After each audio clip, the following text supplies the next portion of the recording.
Hello बच्चों, welcome to my class. दोस्तों मैं शुभम पांडे और आज हम देखेंगे structure of atom.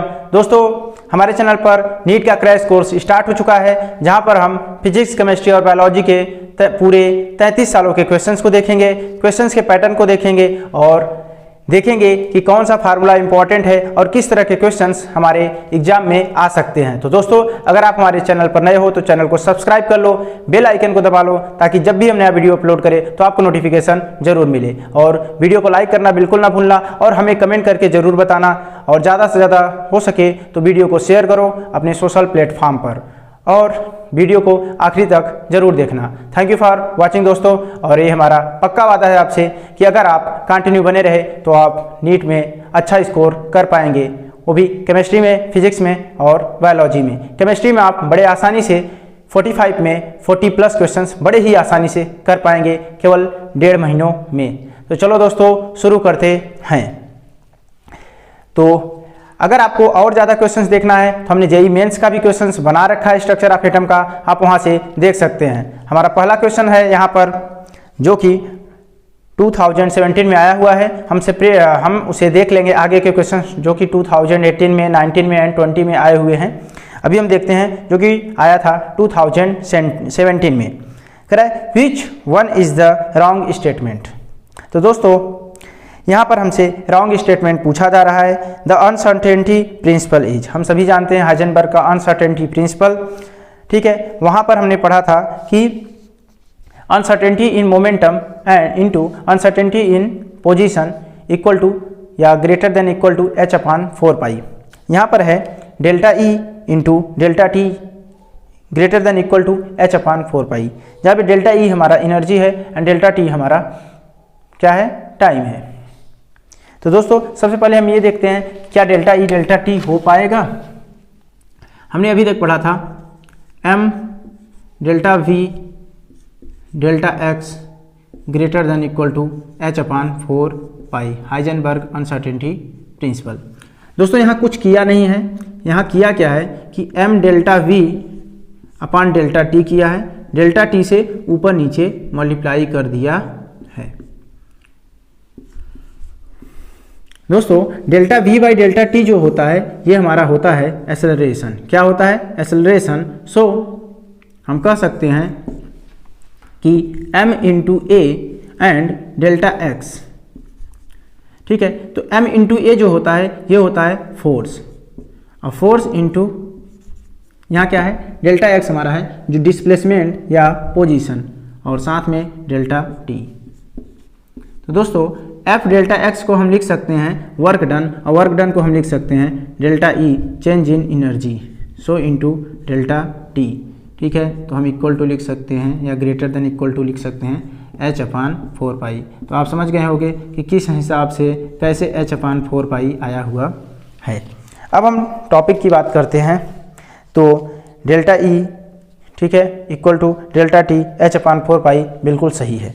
Option B की अगर हम बात करते हैं, half filled and fully filled orbitals have greater stability due to greater exchange energy, greater symmetry and more balanced arrangement. बिल्कुल सही जवाब है दोस्तों। Half filled and full filled जो होता है ऑर्बिटल, उनकी स्टेबिलिटी ज़्यादा होती है क्योंकि उनके पास ग्रेटर एक्सचेंज एनर्जी होती है, उनके पास ऑप्शंस होता है एक्सचेंज करने का। जैसे हमने पी ही लिया तो यहाँ पर क्या होता है, अगर ये हाफ फील्ड है तो इसको इस ऑर्बिटल से उस ऑर्बिटल में, उस ऑर्बिटल से उस ऑर्बिटल में जाने के चांसेज होते हैं बड़े आसानी से। तो ग्रेटर एक्सचेंज होता है, ठीक है, ग्रेटर सिमेट्री होती है, एक ही जैसा है तो ग्रेटर सिमेट्री होता है, और मोर बैलेंस्ड अरेंजमेंट होता है, किसी में रिपल्सन नहीं होता है, मोर बैलेंस्ड अरेंजमेंट होता है। तो बिल्कुल सही जवाब है। ऑप्शन सी है the energy of 2s orbital is less than the energy of 2p orbital in case of hydrogen like atom. दोस्तों हाइड्रोजन लाइक एटम में 2s एंड 2p की जो एनर्जी होती है वो बराबर होती है, तो ये ऑप्शन गलत है, ठीक है। बाकी जब हाइड्रोजन नहीं होता है, जैसे अगर हम कुछ और लेते हैं तो वहाँ पर हम कह सकते थे कि 2s से ज़्यादा एनर्जी 2p की होती है, मतलब 2s हमारा कम एनर्जी वाला होता है, 2p वाला ज़्यादा होता है। लेकिन हाइड्रोजन या हाइड्रोजन लाइक स्पीसीज के लिए दोनों की एनर्जी बराबर होती है, सो हमारा ऑप्शन सी ही गलत है।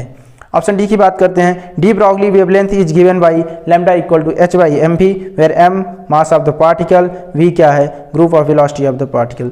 तो बिल्कुल सही जवाब है दोस्तों, डी ब्रॉगली वेवलेंथ जो होता है lambda equal to h by M V होता है। ठीक है, dual nature of the particles ये बताता है, particles nature and wave nature दोनों को बताता है। तो जो हमारा सही जवाब है वो होगा ऑप्शन सी। हमसे पूछा गया था रॉन्ग स्टेटमेंट बताओ, ए बी एंड डी सही है, जो हमारा गलत है वो है ऑप्शन सी।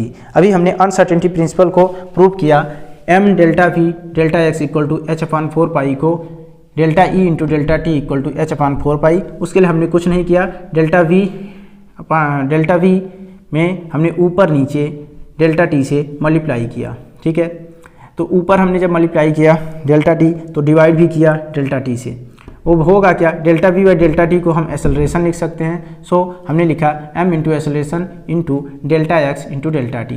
जो m इंटू एक्सेलरेशन जो होता है वो फोर्स होता है, तो फोर्स इंटू डेल्टा एक्स जो होता है वो हमारा क्या होता है, एनर्जी होता है। एनर्जी को हम लिख सकते हैं, या वर्क डन होता है, वर्क डन को हम डेल्टा ई लिख सकते हैं into delta T. So H equal to या greater than equal to H upon 4 pi. अब हम देखते हैं नेक्स्ट क्वेश्चन। तो दोस्तों इस चैप्टर का जो वेटेज है काफ़ी अच्छा है, हर साल 2 से 3 क्वेश्चंस आते ही रहते हैं। और दोस्तों इस क्रैश कोर्स के बारे में सबको पता चलना चाहिए। सो आप किसी तरह से भी इसे ज़्यादा से ज़्यादा दोस्तों तक शेयर करो, अपने फेसबुक पर हैशटैग करो नीट क्रैश कोर्स, ठीक है, एंड हमारा यूट्यूब चैनल नेम। ओके दोस्तों, ज़्यादा से ज़्यादा आप शेयर करोगे, आप कमेंट करोगे तो हम आपको फ्री ऑफ कॉस्ट डाउट बताएंगे। आपको कोई भी प्रॉब्लम होगा हम उसको सॉल्व कराने की कोशिश करेंगे। तो क्वेश्चन नंबर जो 2 है कि how many electron can fit in the orbital for which n equal to 3 l equal to 1। दोस्तों हम सभी जानते हैं कि ऑर्बिटल में कितने इलेक्ट्रॉन होते हैं, ऑर्बिटल में 2 ही इलेक्ट्रॉन हो सकते हैं। फिर उसका n की वैल्यू प्रिंसिपल क्वांटम संख्या कुछ भी हो, चाहे n इक्वल टू 3 हो, चाहे n इक्वल टू 5 हो, n इक्वल टू 6 हो, l की वैल्यू चाहे 0 हो, 1 हो, 2 हो, 3 हो। अगर हमसे पूछा जा रहा है कि एक ऑर्बिटल में मैक्सिमम कितने इलेक्ट्रॉन हो सकते हैं, तो 2 इलेक्ट्रॉन हो सकते हैं। एक क्लॉकवाइज स्पिन होता है, एक एंटी क्लॉकवाइज स्पिन होता है। फिर हम देखते हैं दोस्तों नेक्स्ट क्वेश्चन कि तो इसमें होगा ऑप्शन ए राइट आंसर है। फिर हम देखते हैं थर्ड क्वेश्चन जो हमारा है कि which of the following pairs of D orbital will have electron density along the axis. कह रहा है कौन से पेयर में, डी ऑर्बिटल के कौन से पेयर में जो हमारा इलेक्ट्रॉन डेंसिटी होता है अलोंग द एक्सिस होता है। तो दोस्तों हम सभी जानते हैं अलोंग द एक्सिस के लिए जो डी जेड स्क्वायर होता है, डी जेड स्क्वायर, उस वाले में अगर ये जेड एक्सिस है तो जो हमारा इलेक्ट्रॉन की डेंसिटी होती है वो डी जेड स्क्वायर में होती है। और जब हमारा D X square minus Y square होता है तब भी हमारा जो अरेंजमेंट होता है अलोंग द एक्सिस होता है,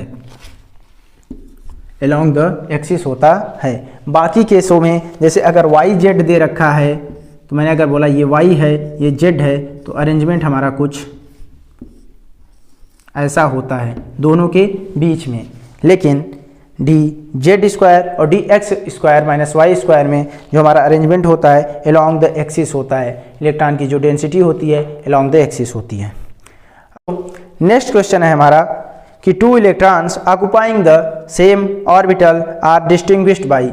कह रहा है कि अगर 2 इलेक्ट्रॉन हैं सेम ऑर्बिटल में रहते हैं तो उनको हम कैसे पहचान पाएंगे। तो दोस्तों अगर सेम ऑर्बिटल है उनका तो उनका जो n होगा प्रिंसिपल क्वांटम संख्या वो भी सेम होगा, जो उनका l होगा वो भी सेम होगा, जो उनका m होगा मैग्नेटिक क्वांटम संख्या वो भी सेम होगा, जो उनका डिफरेंट होगा वो होगा स्पिन क्वांटम नंबर, क्योंकि एक क्लॉकवाइज होगा तो एक एंटी क्लॉकवाइज होगा। मैंने बोला कि चलो भाई 3s में गया है इलेक्ट्रॉन, ओके, अगर 3s में गया है तो इसके लिए n की वैल्यू हो जाएगी 3, l की वैल्यू हो जाएगी 0, m की वैल्यू भी हो जाएगी 0, लेकिन जो s की वैल्यू होगी +1/2 -1/2 होगी। तो हम इसको डिस्टिंग्विश कर पाएंगे स्पिन क्वांटम संख्या से, +1/2, एक का +1/2 दूसरे का -1/2, अगर दोनों के दोनों इलेक्ट्रॉन एक ही ऑर्बिटल में हैं तो। दोस्तों क्वेश्चन नंबर 5 है हमारा दोस्तों इस चैप्टर से बहुत ही इजी क्वेश्चंस आए हुए हैं जिनको आप 10 सेकेंड में कर सकते हो। तो which is the correct order of increasing energy of the listed orbitals in the atoms of titanium. Titanium का, ठीक है, इंक्रीजिंग एनर्जी लेवल हमको बताना है, ऑर्बिटल का करेक्ट ऑर्डर क्या होगा, ठीक है, करेक्ट एनर्जी लेवल क्या होगा। तो अगर हमने सब सेल दे रखा है, ठीक है, तो हम जानते हैं दोस्तों कि 4s के बाद 3s नहीं आता है, 3s के बाद 4s आता है, तो ऑप्शन ए हमारा गलत हो चुका है। अगर हम ऑप्शन बी की बात करते हैं तो यहाँ पर क्या है कि 3s के बाद 3p आता है, यहाँ तक चीज़ें सही थी, लेकिन उसके बाद 3d नहीं आता है, ठीक है, इसके बाद आता है 4s, इसके बाद 3d आता है। क्योंकि अगर हम 4s की एनर्जी की बात करेंगे, n+l रूल लगाएंगे, तो 4s के लिए n की वैल्यू 4 होगी, l की वैल्यू 0 होगी, तो 4 + 0 = 4। जबकि जब हम 3d के लिए लगाएंगे तो n की वैल्यू तो 3 होगी, लेकिन d के लिए जो l की वैल्यू होती है, L की वैल्यू जो होती है वो 2 होती है, तो कितना आया 5। सो 3D की एनर्जी 4s से ज़्यादा है, इसलिए ऑप्शन बी भी सही नहीं होगा। बट ऑप्शन सी की बात करते हैं कि ऑप्शन सी में दे रखा है कि 3s के बाद 3p के बाद 4s एंड देन 3d, तो बिल्कुल सही जवाब है दोस्तों, ये राइट है। हमारा जो एनर्जी लेवल है सब सेल्स का बिल्कुल सही दे रखा है। हमने पहले भी ऑर्बिटल बोला था, ऑर्बिटल नहीं, यहाँ क्या है सब सेल्स, ठीक है, सब सेल्स का जो एनर्जी लेवल है बिल्कुल सही दे रखा है। तो करेक्ट आंसर होगा ऑप्शन सी। नेक्स्ट क्वेश्चन है हमारा, the number of D electrons in Fe2+ is not equal to the number of electron in which one of the following. करें जितना डी इलेक्ट्रॉन Fe2+ में है, इसमें कौन से ऑप्शंस में उतनी संख्या नहीं है, इलेक्ट्रॉन की उतनी संख्या नहीं है। मतलब पहले हमें चेक करना पड़ेगा कि Fe2+ में कितने इलेक्ट्रॉन, कितने डी इलेक्ट्रॉन हैं, Fe2+ में कितने डी इलेक्ट्रॉन हैं, उसके बराबर इसमें से कौन सा ऑप्शन सही नहीं है। ओके, देखते हैं। तो Fe2+ की अगर हम बात करते हैं दोस्तों, तो हमको इसका इलेक्ट्रॉनिक कन्फिग्रेशन लिखना पड़ेगा। इसका जो एटॉमिक नंबर होता है 26 होता है, 26 में से अगर हम 2 घटाते हैं तो हो जाता है 24। अगर हम इलेक्ट्रॉनिक कन्फिग्रेशन की बात करते हैं 1s2 2s2 2p6 फिर 3s2 3p6, इसके बाद जो हमारा इलेक्ट्रॉन जाता है वो जाता है 4s2 3d6। दोस्तों यहाँ से लेके यहाँ तक तो 18 हो जाता है, +2 20 हो जाता है, और फिर 20 6 26 हो जाता है। अगर S2+ की बात करता है तो सबसे जो हमारा आउटर ऑर्बिटल होता है वो 4s होता है, इसलिए हमारा इलेक्ट्रॉन जो निकलता है जब 2+ हम करते हैं तो हमारा इसका इलेक्ट्रॉन किससे निकलता है, इसमें से निकलता है। सो 4s 0 हो जाता है, और जो D में होता है इलेक्ट्रॉन वो 6 होता है। तो जो D इलेक्ट्रॉन है वो कितना है, 6 है। अब ऑप्शन ए है कि D इलेक्ट्रॉन इन Fe, तो D इलेक्ट्रॉन इन Fe भी सेम ही होगा, D ऑर्बिटल में Fe में भी 6 इलेक्ट्रॉन होगा, वहाँ पर क्या होगा, ये भरा हुआ रहेगा 4s2, और जब Fe2+ रहेगा तो ये खाली रहेगा, क्योंकि दोनों इलेक्ट्रॉन किससे निकलेंगे, S ऑर्बिटल से निकलेंगे। तो हमको बताना था गलत जवाब कि कौन सा इसमें बराबर नहीं है, इज नॉट इक्वल। तो यहाँ तो ये तो इक्वल है, तो ये ऑप्शन नहीं होगा। P electron in neon, neon की बात किया है दोस्तों, नियॉन का जो एटॉमिक नंबर है वो 10 है। अगर हम बात करते हैं तो electronic configuration 1s2 2s2 2p6। सो यहाँ पर भी जो p इलेक्ट्रॉन है वो 6 है, तो ये भी बराबर है, ठीक है, Fe2+ में D इलेक्ट्रॉन के, तो ये भी ऑप्शन नहीं होने वाला है। अगर हम ऑप्शन सी की बात करते हैं, करा S electron in Mg2+, S electron in Mg, so Mg का जो एटॉमिक नंबर है 12 है, सो 1s2 2s2 2p6 and 3s2, तब जाके 12 हुआ। 2 इलेक्ट्रॉन S में यहाँ है, 2 यहाँ है और 2 यहाँ है, तो टोटल S के इलेक्ट्रॉन जो हो गए वो 6 इलेक्ट्रॉन हैं, जो कि Fe2+ में D ऑर्बिटल में इलेक्ट्रॉन के ही बराबर हैं। और कह रहा है कि कौन सा ऑप्शन ऐसा होगा जो Fe2+ में D इलेक्ट्रॉन में D ऑर्बिटल में, ठीक है, D सबसेल में जितने इलेक्ट्रॉन हैं उतने के बराबर नहीं है। अब हम देखते हैं, हमारा लास्ट ऑप्शन बचा है ऑप्शन डी, कह रहा है P electron in chlorine, P electron in, ठीक है, P इलेक्ट्रॉन्स इन क्लोरीन। अगर हम क्लोरीन की बात करते हैं तो होगा 1s2, क्योंकि एटॉमिक नंबर है 17, सो 1s2 2s2 2p6 यहाँ तक हो गया 10, फिर होगा 3s2 3p5। सो दोस्तों यहाँ p में 5 और यहाँ p में 6, तो 6 + 5 11, यही Fe2 प्लस में d इलेक्ट्रॉन के बराबर नहीं है। d इलेक्ट्रॉन में d ऑर्बिटल में d इलेक्ट्रॉन कराऊँ d सब सेल में 6 इलेक्ट्रॉन थे, यहाँ पे क्या है p सब सेल में 11 इलेक्ट्रॉन है। कई बार सब सेल की जगह पर ऑर्बिटल निकल गया है, इतनी कमियाँ आप मत देखिएगा, हम बता दे रहे हैं, ठीक है। d ऑर्बिटल नहीं, d सब सेल में। तो सो दोस्तों हमारा जो करेक्ट आंसर होगा option D, p electrons in chlorine, ठीक है, क्योंकि क्लोरीन में जो p में इलेक्ट्रॉन है वो 6 5 11 है टोटल। दोस्तों जो हमारा नेक्स्ट क्वेश्चन है the angular momentum of electron in d orbital is equal to, करें d ऑर्बिटल का एंगुलर मोमेंटम बताओ। ओके दोस्तों एंगुलर मोमेंटम का जो फार्मूला होता है अंडर रूट में L × L+1, या तो h और ऐसे बार कर दो, कट कर दो, या हम कह सकते हैं L × L+1 h/2π। तो h/2π जहाँ इस्तेमाल किया जाता है वो वहाँ ये नहीं इस्तेमाल किया जाता है, जहाँ ये इस्तेमाल होता है h/2π नहीं होता है, मतलब ये दोनों आपस में बराबर हैं। तो चलो d के लिए जो L की वैल्यू होती है, d के लिए जो L की वैल्यू होती है वो 2 होती है, तो पुट करेंगे 2 × 2 + 1। सो दोस्तों क्या हो जाएगा 2 3 जा 6, सो √6 h हैमिल्टन। सो हमारा जो करेक्ट आंसर होगा वो हो जाएगा ऑप्शन सी √6h, और फिर कट।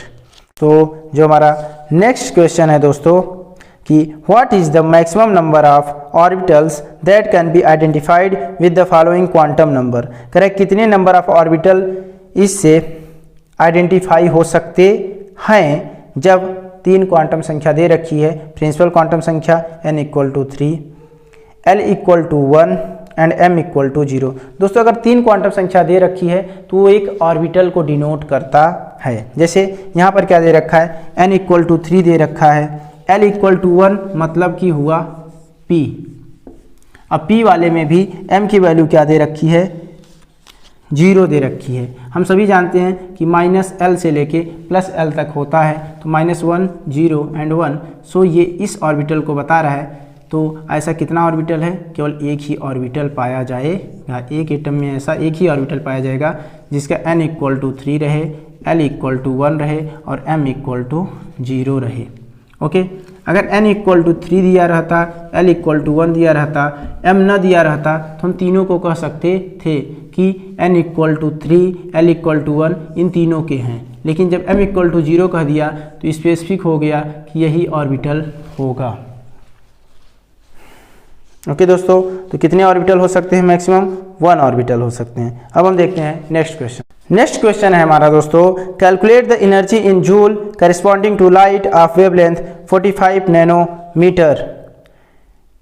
ओके दोस्तों, तो हमें एनर्जी कैलकुलेट करनी है जूल में, ठीक है, उस वेवलेंथ की, ठीक है, जिसका वेवलेंथ मतलब उस लाइट रेज की जिसका वेवलेंथ 45 नैनोमीटर है। तो दोस्तों हम सभी जानते हैं फार्मूला, E = होता है, एनर्जी = होता है hc/λ। तो दोस्तों h की वैल्यू हम पुट करेंगे 6.6 × 10⁻34, c की वैल्यू रखेंगे 3 × 10⁸ डिवाइडेड बाई लैम्डा है 45 नैनोमीटर। सो 45 × 10⁻⁹। ओके दोस्तों 10⁻⁹, ठीक है, ऊपर जाएगा तो क्या हो जाएगा 10⁻+9, सो 8 + 9 हो जाने वाला है, यहाँ हो जाएगा 45। 3 से अगर कट करते हैं तो ये 15 हो जाएगा। अगर हम 15 से इसको कट करते हैं 0 बार जाएगा, डेसिमल लगाएंगे तो 15 4 जा 60, फिर 15 4 जा, सो हो जाएगा 0.44 × 10⁻⁻34 और 9 8 17, तो हो जाएगा -17।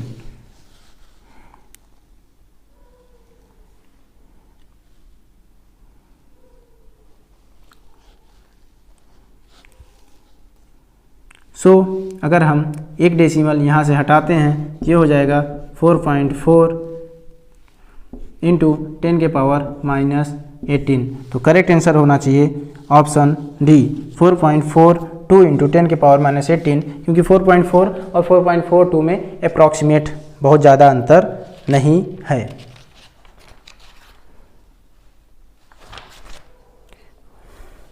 तो दोस्तों अब हम देखते हैं नेक्स्ट क्वेश्चन। नेक्स्ट क्वेश्चन है Be2+ is isoelectronic with which of the following ions. दोस्तों आइसोइलेक्ट्रॉनिक का मतलब है सेम नंबर ऑफ इलेक्ट्रॉन किस में है।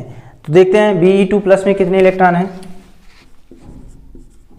Be2+ की बात किया है, hydrogen, helium, lithium, beryllium, atomic number था 4, जिसमें से 2 इलेक्ट्रॉन चले गए तो 4 - 2 मतलब बचा कितना 2 इलेक्ट्रॉन। यहाँ ऑप्शन में दे रखा है H+ दोस्तों, तो H+ आइसोइलेक्ट्रॉनिक नहीं हो सकता है क्योंकि H में 1 इलेक्ट्रॉन पाया जाता है और वो भी प्लस दे दिया तो बचा कितना 0। सो ऑप्शन ए गलत है। अगर हम ऑप्शन बी की बात करते हैं तो यहाँ पर है Li+ लिथियम प्लस, और लिथियम का एटॉमिक नंबर 3 होता है, 1 इलेक्ट्रॉन दे दिया बचा कितना 2। इसमें भी 2 इलेक्ट्रॉन, इसमें भी 2 इलेक्ट्रॉन, दोनों आप आइसो इलेक्ट्रॉनिक हैं। So option B is right. अगर हम सी की बात करते हैं तो यहाँ पर है सोडियम प्लस की बात, सोडियम का एटॉमिक नंबर 11, 1 इलेक्ट्रॉन दे दिया बचा कितना 10, आइसो इलेक्ट्रॉनिक नहीं हो सकता है। ऑप्शन डी की अगर हम बात करते हैं तो है Mg2+, मैग्नीशियम में 12 - 2 बचा कितना 10। सो आइसो इलेक्ट्रॉनिक नहीं हो सकता है। ओके तो देखते हैं अब हम नेक्स्ट क्वेश्चन है what is the maximum number of electron that can be associated with the following set of quantum number. Okay correct, कितने नंबर ऑफ इलेक्ट्रॉन इसमें हो सकते हैं, एसोसिएटेड हो सकते हैं, जिनका क्वांटम नंबर समान हो, मतलब n = 3 हो, l = 1 हो, m = -1 हो। अभी कुछ देर पहले ही हमने दोस्तों बात किया था कि अगर 3 क्वांटम संख्याएं दे रखी है तो वो एक ऑर्बिटल को डिनोट करता है और एक ऑर्बिटल में होते हैं केवल 2 इलेक्ट्रॉन। सो हमारा राइट आंसर होगा ऑप्शन बी 2 इलेक्ट्रॉन, क्योंकि n = 3 है, l = 1 है, m = -1। तो मतलब कि ये p ऑर्बिटल को डिनोट कर रहा है और किसको डिनोट कर रहा है 3p को डिनोट कर रहा है। और उसमें भी मैंने बोला कि -1, 0 और 1 होता है, ठीक है, m मैग्नेटिक क्वांटम नंबर।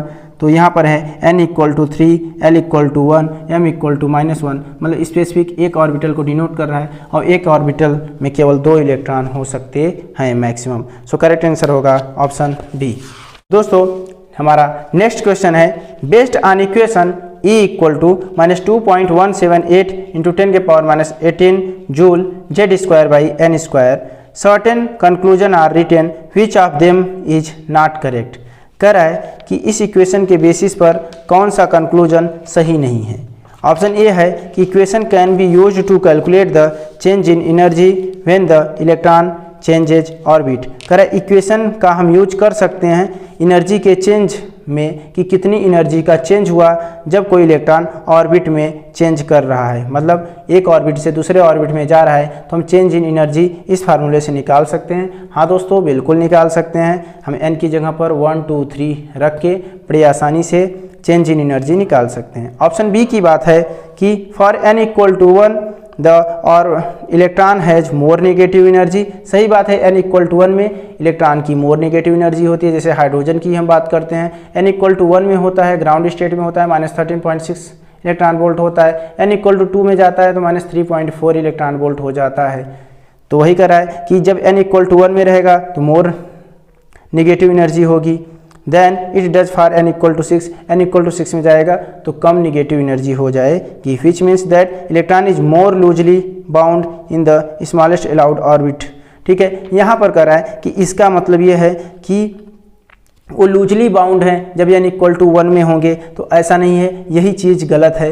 जब n = 1 में रहेंगे तो वो ज़्यादा मजबूती से बंधे रहेंगे, जबकि n = 6 में रहेंगे तो वो कमज़ोर बंधे रहेंगे। यहाँ पर n जितना निगेटिव उतना ही ज़्यादा मजबूती से बंधे हैं, जितना कम निगेटिव उतना ही कम मजबूती से बंधे हुए हैं। जैसे -13.6 इलेक्ट्रॉन वोल्ट है तो हमें +13.6 इलेक्ट्रॉन वोल्ट देना पड़ेगा इलेक्ट्रॉन को बाहर निकालने के लिए हाइड्रोजन में n = 1 में, जबकि n = 2 में हमें मात्र +3.4 देना पड़ेगा, क्योंकि उसका जो ऊर्जा है, ठीक है, जिस एनर्जी से वो बंधा हुआ है वो -3.4 है। तो अगर हमें उसे आज़ाद कराना है, ठीक है, आयोनाइज कराना है, बाहर निकालना है तो हम 3.4, ठीक है, प्लस 3.4 इलेक्ट्रॉन वोल्ट ऊर्जा देनी पड़ेगी। तो ऑप्शन बी हमारा यहाँ पर क्या है, रॉन्ग है, ठीक है। ऑप्शन 1 सही था, मतलब ऑप्शन ए सही था। अगर हम सी की बात करते हैं, the negative sign in equation simply means the energy of electron bound to the nucleus is lower than it would be if the electron were at the infinite distance from the nucleus. तो दोस्तों सही बात है, negative sign हमको क्या बताता है, attractive force को बताता है, ठीक है, कि कितना ऊर्जा खर्च करना पड़ गया जब हम उसे इन्फिनिटी से यहाँ पर ला रहे हैं, कितनी एनर्जी से वो उसको अट्रैक्ट करके रखा हुआ है। अट्रैक्ट करके अपनी तरफ रख रहा है तो हमें एनर्जी देनी पड़ी, ठीक है, उसे रोक के रखने के लिए, नहीं तो न्यूक्लियस उसे अपनी तरफ खींच लेता। तो ये जो नेगेटिव साइन है ये अट्रैक्टिव फोर्स को बता रहा है। और जब वो इनफाइनाइट डिस्टेंस पर हो जाएगा तो उसका जो एनर्जी हो जाएगा या जो अट्रैक्टिव पावर है वो 0 हो जाएगा। और जितना ही पास आएगा उतना ही ज़्यादा उसकी नेगेटिव बढ़ती जाएगी, जितना दूर जाएगा उसकी नेगेटिव वैल्यू उतनी ही कम होती जाएगी, और इनफाइनाइट पर हो जाएगा तो 0 हो जाएगी।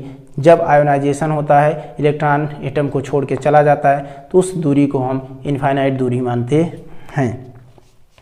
करें ऑप्शन डी है कि larger the value of N the larger is the orbit radius. बिल्कुल सही बात है, एन की वैल्यू जितनी ही ज़्यादा होगी, ठीक है, एन इक्वल टू 1 2 3 4, ऑर्बिट संख्या बढ़ती जाएगी, रेडियस बढ़ता जाएगा, क्योंकि रेडियस इक्वल टू क्या होता है, R0, ठीक है, और Z by N square, N square by Z.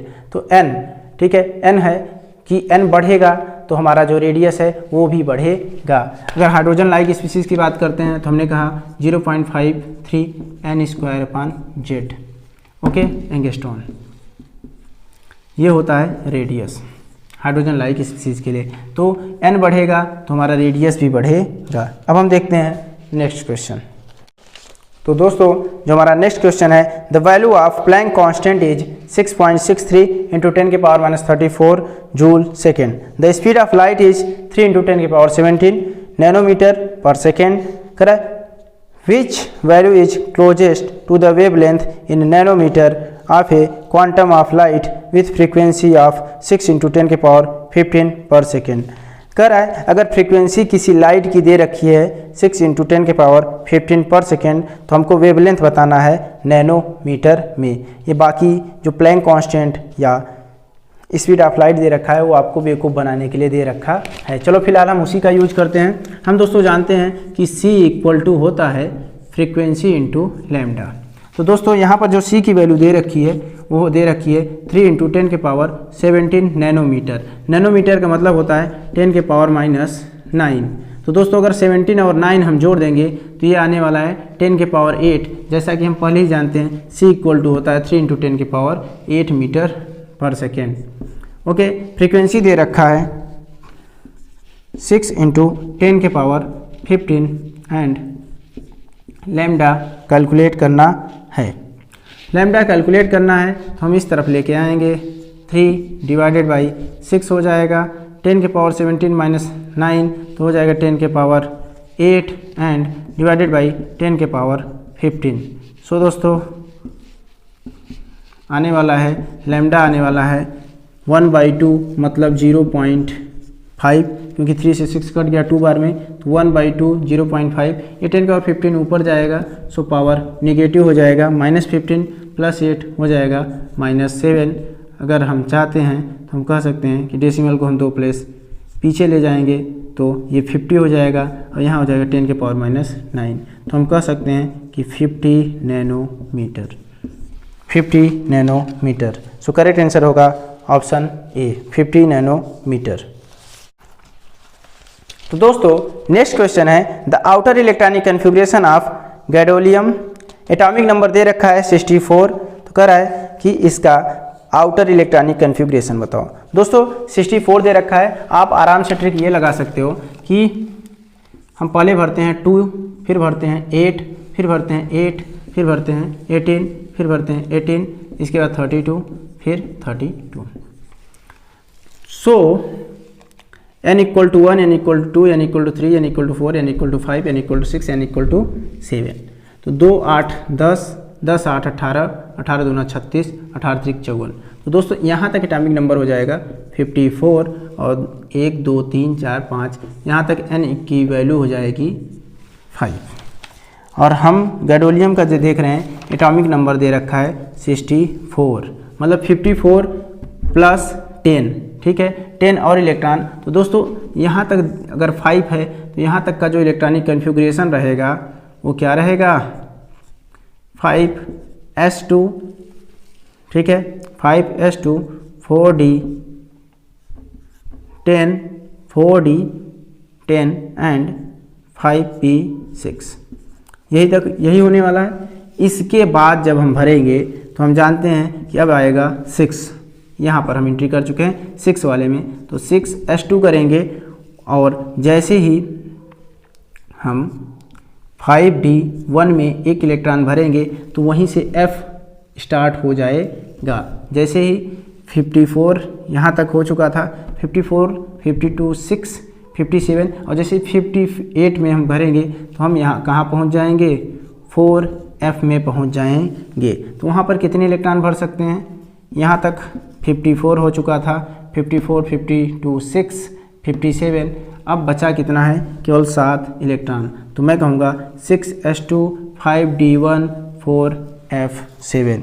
तो आपको समझ में आया होगा कैसे हमने भरा। पहले यहाँ तक 54 हो चुका था, 54 प्लस 52 56 56 1 57 और टोटल 64 करना था, तो बाकी 7 इलेक्ट्रॉन हमने 4f7 में भरा।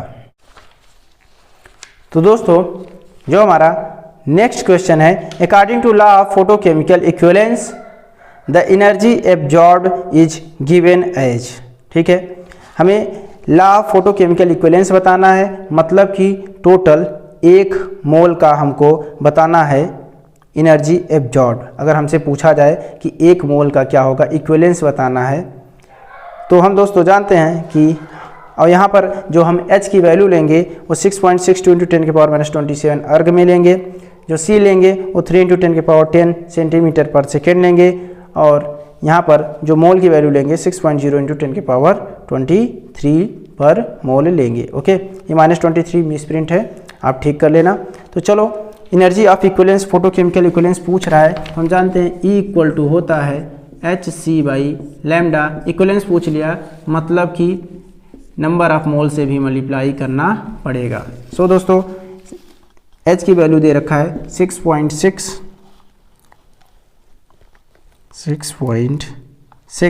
इंटू 10⁻⁻27 इंटू C दे रखा है हमारा 3 × 10⁻10 और Na दे रखा है Avogadro number 6.02 into 10⁻23 divided by lambda. Okay दोस्तों, तो हम यहाँ पर अगर देखते हैं तो 10⁻23 और प्लस 10 तो 10⁻33, 10⁻33 में से ये 6.6 इंटू 3 इंटू 6.02 लिखते हैं, और 33 में से 27 को हम घटा देते हैं, सो हमें आ जाएगा 10⁻6 फिर डिवाइडेड बाई लैम्डा। तो दोस्तों अगर मैं इसे 6 मान लेता हूँ तो ये हो जाएगा 6 3 जा 18, सो 18 6 जा 18 छक्का 108 118 इंटू 10⁻6 डिवाइडेड बाई लैम्डा। दोस्तों यहाँ प्लेस तो आने वाला है 118, ठीक है। अगर हम अप्रॉक्स में लें तो हम इसे कह सकते हैं 1188 119 भी कह सकते हैं into 10⁻6 119 into 10⁻6 divided by lambda. अगर साइंटिफिक पैटर्न में लिखते हैं तो हम 1.19